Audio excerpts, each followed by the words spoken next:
Today we're going to put together the Zero screen and get that attached on the bike. Give myself some wind protection, hopefully increase the efficiency a bit, but let's get going. So out of the box we've got this rubber surround that's going to hopefully protect some of the sharper edges, I guess, but not really needed.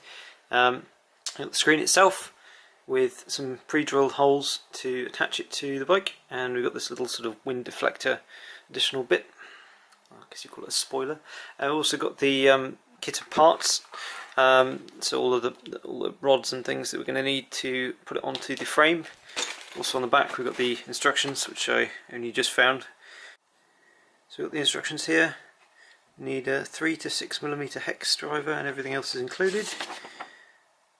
I'll let you pause for your, I was going to say entertainment, but it's not really that entertaining, is it? The instructions are fairly clear. By the looks of it, you put together the scaffolding and attach it to the bike. So the assembly process is pretty simple. Just had a quick flick through the instructions. Essentially, I've laid this out as it would be. So there are two bolts that hold there's a ball joint here. So just clamp down on that in the centre. So we put those in. We're going to get the windscreen, put the top on both sides. More bolts, more nuts. And then these bottom pieces essentially replace the top bolts on the handlebar sort of stem area. Quite simple to do.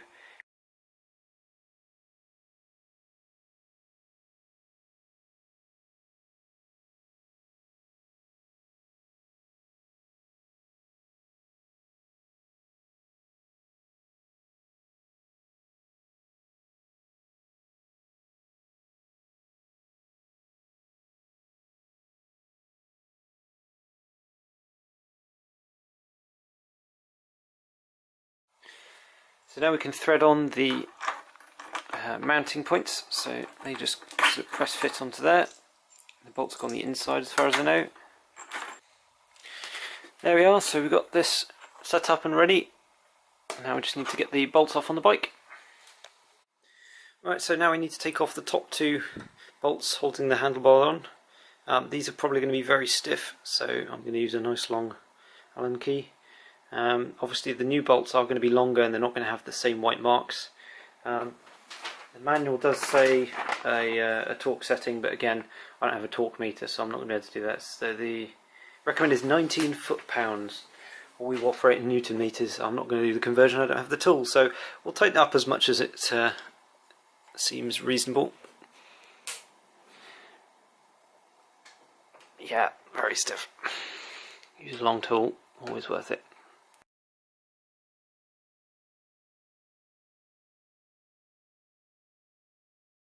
Okay, so before we go any further, what I am going to do on this install I haven't done elsewhere, use a little bit of thread lock, just a small drop on the thread, just to make sure it's held on well, because obviously this is quite a critical part of the bike.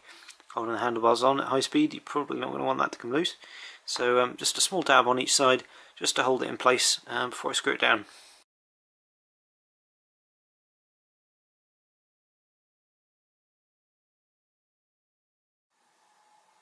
Okay, so now we've got it mounted.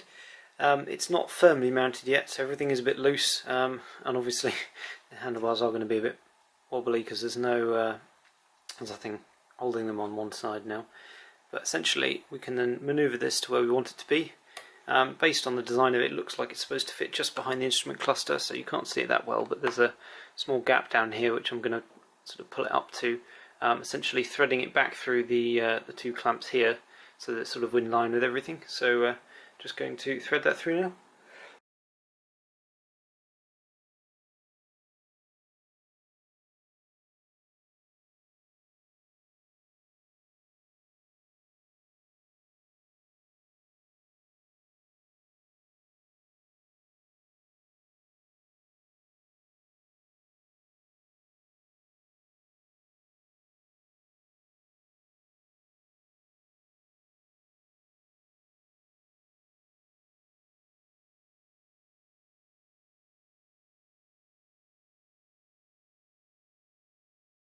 So probably goes without saying these days, but more ACF 50 for the bolts. Don't want to get those rusty because these ones are going to pull water quite easily. So yeah, just a bit of AC 50 on these two. The rest of the bolts on this are anodized, they shouldn't rust, that should be fine, so it's just these two. Get those two done, and one more thing.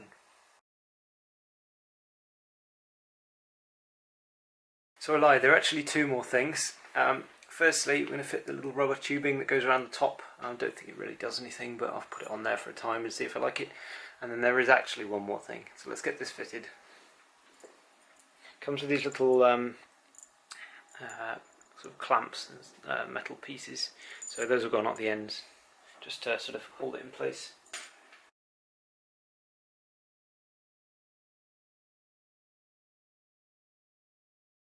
Right, so that all fits fine now. Just got to get the one more thing. There we go. Match made in heaven, I'd say. Right, so I'll give you a quick walk around of how it looks, all installed. So obviously I've got it in the sort of most upright position at the moment. Looks pretty good. Should cover lots. My phone can still mount for the time being, which is good. So yeah, pretty happy with the install. So if you do have any questions, throw them in the comments. I'll be doing one more video soon, which should help in the conditions I'm riding in. Anyway, thanks for watching, and see you all soon.